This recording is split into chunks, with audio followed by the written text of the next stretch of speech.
Social media కార్యకర్త వర్ర రవీందర్ రెడ్డికి కడప రెండో అదనపు కోర్టు 14 రోజుల రిమాండ్ విధించింది.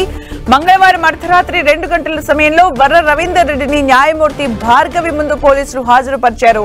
వర్ర రవీందర్ రెడ్డికి న్యాయమూర్తి 14 రోజుల రిమాండ్ విధించారు. పోలీసులు తనను చిత్రహింసలు పెట్టినట్లు వర్ర రవీందర్ రెడ్డి కోర్టుకు ఫిర్యాదు చేశారు. పోలీసులు తనను తీవ్రంగా కొట్టారంటూ జడ్జి భార్గవి ముందు తెలిపారు.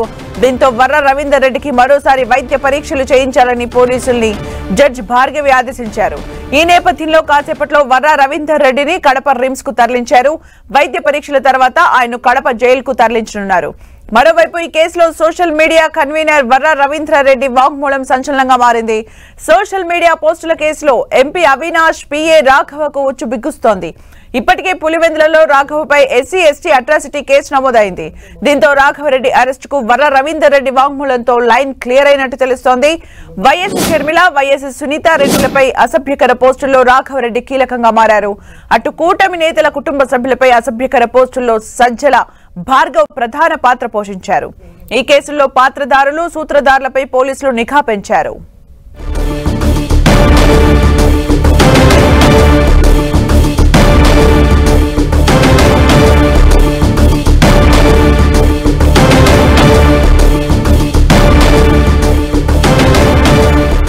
ఇక మరిన్ని అప్డేట్స్ మా ప్రతినిధి సురేందర్ అందిస్తారు. సురేందర్.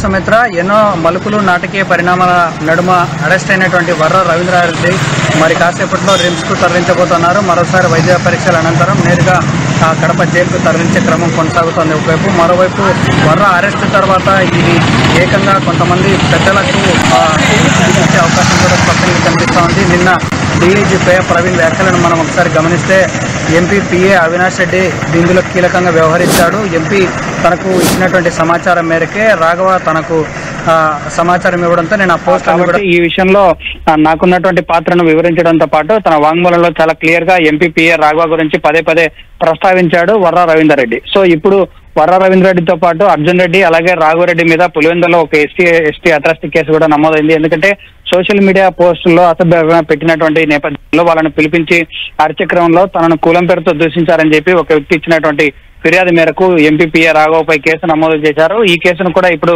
మరోసారి కీలకంగా మారబోతోంది. ఎందుకంటే గతంలో వైఎస్ఆర్ కాంగ్రెస్ పార్టీ అధికారంలో ఉన్నటువంటి సమయంలో కాంగ్రెస్ పార్టీ పగ్గాలు చేపట్టినటువంటి తర్వాత వైఎస్ షర్మిల మీద అలాగే సునీతారెడ్డి మీద తీవ్రమైనటువంటి వ్యాఖ్యలు చేసినటువంటి పరిస్థితుల్లో వర్ర రవీంద్రారెడ్డి పెట్టినటువంటి పోస్టులు చాలా కీలకంగా మారాయి. ఎందుకంటే నేరుగా వ్యక్తిగతంగా టార్గెట్ చేయడం, అలాగే కూటమి సభ్యులైనటువంటి వాళ్ళ కుటుంబ సభ్యుల మీద కూడా నేరుగా టార్గెట్ చేసి వర్ర రవీంద్రారెడ్డి పోస్టులు కీలకంగా చేశారు. అటువంటి సమయంలో ఇటు ఒకవైపు అవినాష్ పిఏ రాఘవరెడ్డి, మరోవైపు సజ్జల భార్గవరెడ్డి వాళ్ళిద్దరు ఇచ్చినటువంటి ఆదేశాలతోనే నేను ఈ పోస్టులు పెట్టాను, నాకు ఇందులో ఎటువంటి సంబంధం లేదు, మీరు వాళ్ళ మీద ఒకసారి విచారించాలని చెప్పి ఈ వాంగ్మూలంలో చాలా క్లియర్ కట్ గా చెప్పాడని చెప్పి డీజీ చెప్పినటువంటి పరిస్థితి స్పష్టంగా కనిపిస్తా ఉంది.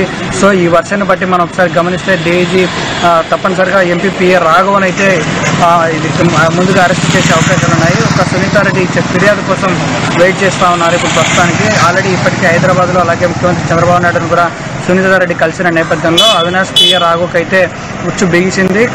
మరికొన్ని రోజుల్లో తను కూడా అరెస్ట్ అయ్యే అవకాశం ఉంది. సోషల్ మీడియా అసభ్యకర పోస్టుల్లో ఇటు వర్ర రవీంద్రారెడ్డిని మొదలుకొని చాలా మంది ఈ కేసులో అరెస్ట్ అయ్యే అవకాశాలు కూడా కనిపిస్తూ ఉన్నాయి. వర్ర రవీంద్రారెడ్డి పైన కడప జిల్లాలో ఇప్పటికే 10కి పైగా కేసులు నమోదు చేసినట్టు పోలీసులు వెల్లడించారు.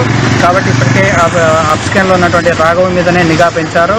అంతేకాకుండా వర్ర రవీంద్రారెడ్డితో పాటు కడప జిల్లాలో ఉన్నటువంటి చాలా మంది కీలక నేతల ఫాలోయర్స్ ను కూడా సోషల్ మీడియాను ఎవరైతే టార్గెట్ చేసి వస్తున్నారో వాళ్ళందరినీ కూడా ఫోకస్ పెంచే అవకాశం కూడా స్పష్టంగా కనిపిస్తుంది. సుమత్ర. Thank you Surender.